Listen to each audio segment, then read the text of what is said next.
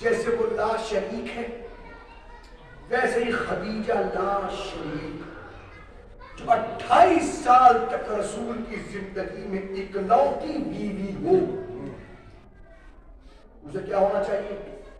اور سن 3 ہجری کے بعد سے لے کے 11 ہجری تک رسول نے 11 15 17 شادیاں کی ہیں جو لوگوں نے لکھا ہے، حالانکہ ابھی سامنے بات آئی گئی کہ رسول نے کی، لیکن محل 17 تک کے نام موجود ہیں۔ اب اگر تقسیم کر لیں تو تھوڑا معاملہ چل جائے گا، 3 سے لے کر اور 11 تک، اور 11 کے شروع میں رسول نے 10 سے سمجھیے 7 سال میں 17 شادیاں، دن بانٹ دیجئے، سال ہی میسر نہیں ہونے کا، سال حصے میں سال، اور ایک وہ جو 28 سال تک بلا شرک سبحان اللہ سبحان اللہ سبحان اللہ۔ پروردگار کیوں دے رہا ہے مرتبہ؟ تاکہ بتانے کے لیے کہ دنیا یاد رکھے میری خدیجہ کیا ہے۔ اور دیکھیے میں 2 باتیں پھر گفتگو سمیٹ کروں اس حد تک، والضحیٰ واللیل اذا سجى ما ودعك ربك وما قلى وللآخرة خير لك من الأولى ولسوف يعطيك ربك فترضى۔ اب ألم يجدك يتيما فآوى، اے رسول کہ ہم نے آپ کو یتیم نہیں پایا اور ہم نے آپ کی پرورش کی، وَوَجَدَكَ ضَالًّا فَهَدَى، آپ کو ہم نے قوم میں گمشدہ پایا، قوم کی ہدایت کی آپ کی طرف نہیں کی، وَوَجَدَكَ عَائِلًا فَأَغْنَى، رسول کہ ہم نے آپ کو تندرست نہیں پایا، کہ ہم نے آپ کو اپنے مال سے غنی نہیں بنایا۔ کیا کہنے سبحان اللہ۔ 3 جملے کب نازل ہوئے پتہ ہے آپ کو؟ کب نازل ہوئے؟ رسول کے رسول بننے کے بعد ہی تو، معاف کیجیے گا بننا ہی ہوگا تو دنیا مانتی ہے، ورنہ اعلان کی منزل ہے۔ رسول اس وقت بھی نبی تھے جب آدم آب و گل کے درمیان تھے، لیکن اعلان کب کیا؟ کہ 40 سال کی عمر میں کیا۔ حضرت ابو طالب نے پناہ کب دی؟ 8 سال کی عمر دادا کا انتقال ہوا، 8 سال کی عمر ابو طالب کی آغوش میں آ گئے۔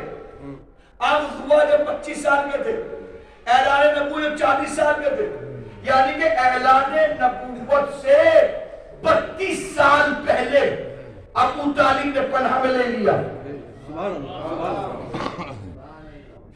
اعلان نبوت سے 15 سال پہلے خدیجہ نے مال دے دیا۔ اعلان نبوت کے بعد اللہ اعلان کر رہا ہے پناہ میں نے دی، مال میں نے دیا۔ تعجب یہ لوگ اعلان نبوت کے بعد کلمہ پڑھیں گے تو مسلمان ہوں گے۔ مجھے اتنا بتاؤ کیا اللہ کسی کافر کی آغوش کو اپنی آغوش کہہ سکتا ہے؟ کیا کسی کافرہ کے مال کو اپنا مال کہہ سکتا ہے؟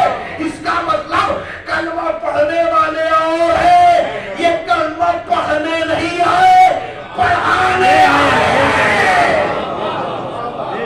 عظمت سیدہ کو سمجھو، یہ ایام وظائف فاطمیہ اس لیے ہے تاکہ فاطمہ سمجھ میں آ سکے۔ بس دیکھ لیا انشاءاللہ تسلسل کبھی اور اس گفتگو کو آگے بڑھا دیں گے۔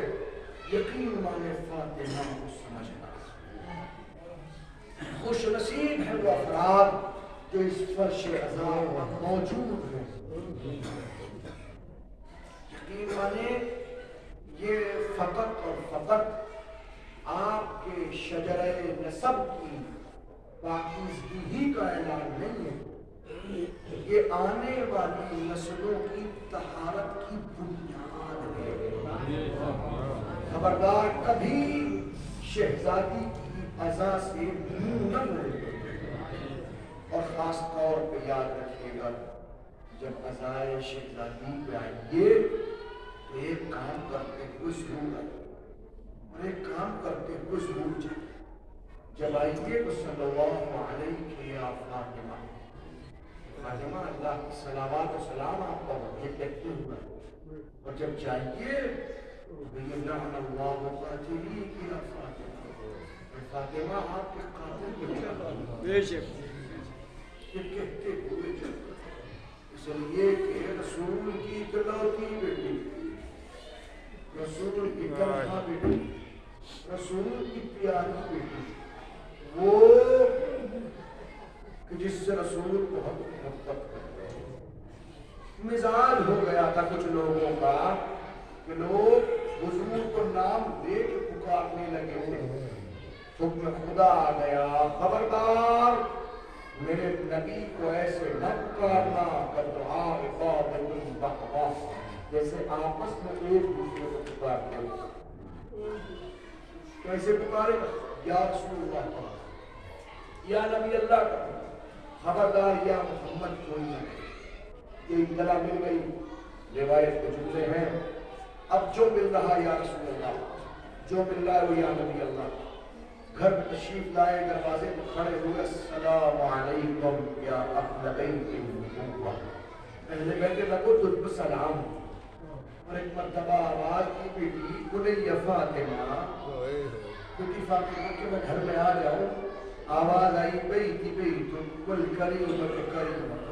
بابا گھر آپ کا ہے حرم آپ کا ہے جب چاہے جس طرح چاہے جیسے چاہے آواز کی بیٹی کیا کروں میرے اللہ نے کہا ہے بغیر اجازت کے اس گھر میں نہ جاتا اللہ اللہ آپ نہیں محسوس کیا آپ نے میں بھی شام عرض کر رہا تھا یہ وہی دروازہ ہے جس دروازے کے اوپر رسول جھک جھک کے سلام کرتے ہیں بغیر اجازت کے نہیں آتے اس دروازے کی شان اللہ اللہ کیا اس قابل تھا کہ وہاں لکڑیاں جمع کی جاتی کیا وہ اس قابل تھا کہ وہاں آگ لگائی جاتی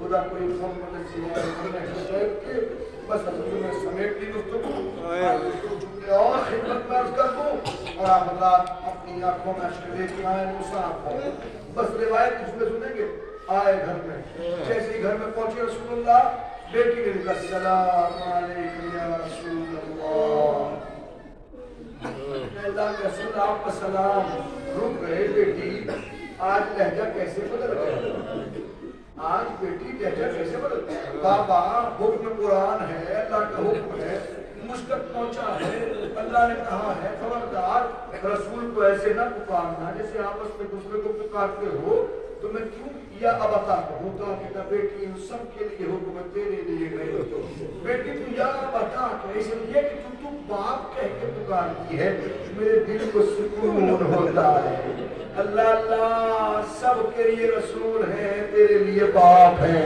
تو کہ یا ابتی ہے بابا کتنا پیار ہے جب کوئی بیٹی باپ کو باپ کہے باپ کو بابا کہے کتنا پیار ہوتا ہے لیکن ہائے ہائے اگر باپ کو اس بات کا احساس ہو جائے میری بیٹی پکار رہی ہے تو پیار کا اظہار لیکن اگر کہیں پہ باپ کو معلوم ہو جائے کہ بیٹی پر ظلم ہو رہا ہو اجرکم اللہ مجھے بتائیے وہاں کیا حالت ہوگی ارے کیفیت یہی تو ہے بس ابھی دو جملے عرض کر کے ظاہر ہے آنے والی گفتگو میں آپ علماء سنیں گے میں دو جملے عرض کرنا چاہتا ہوں یہی وجہ ہے جب 3 تاریخ آئی اور شہزادی کو رسول کے قریب لے جانا چاہا روایت کے جملے ہیں تو رک گئے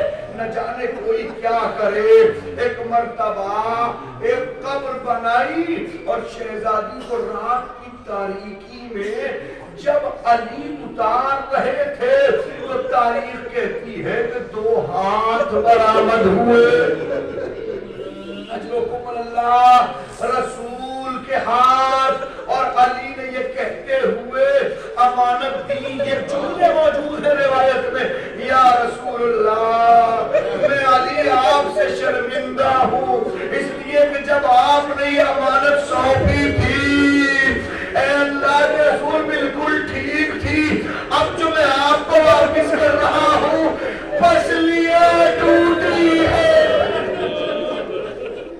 اجرکم اللہ خدا کوئی غم سے سوائے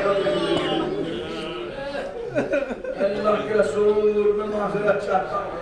میں نے خدمت میں آپ کے عرض کیا علی کی ابا پکڑی تھی الفظ غلام پسر خطاب نے اتنی شدت کے ساتھ روایت میں ہاتھ پہ تلوار کی.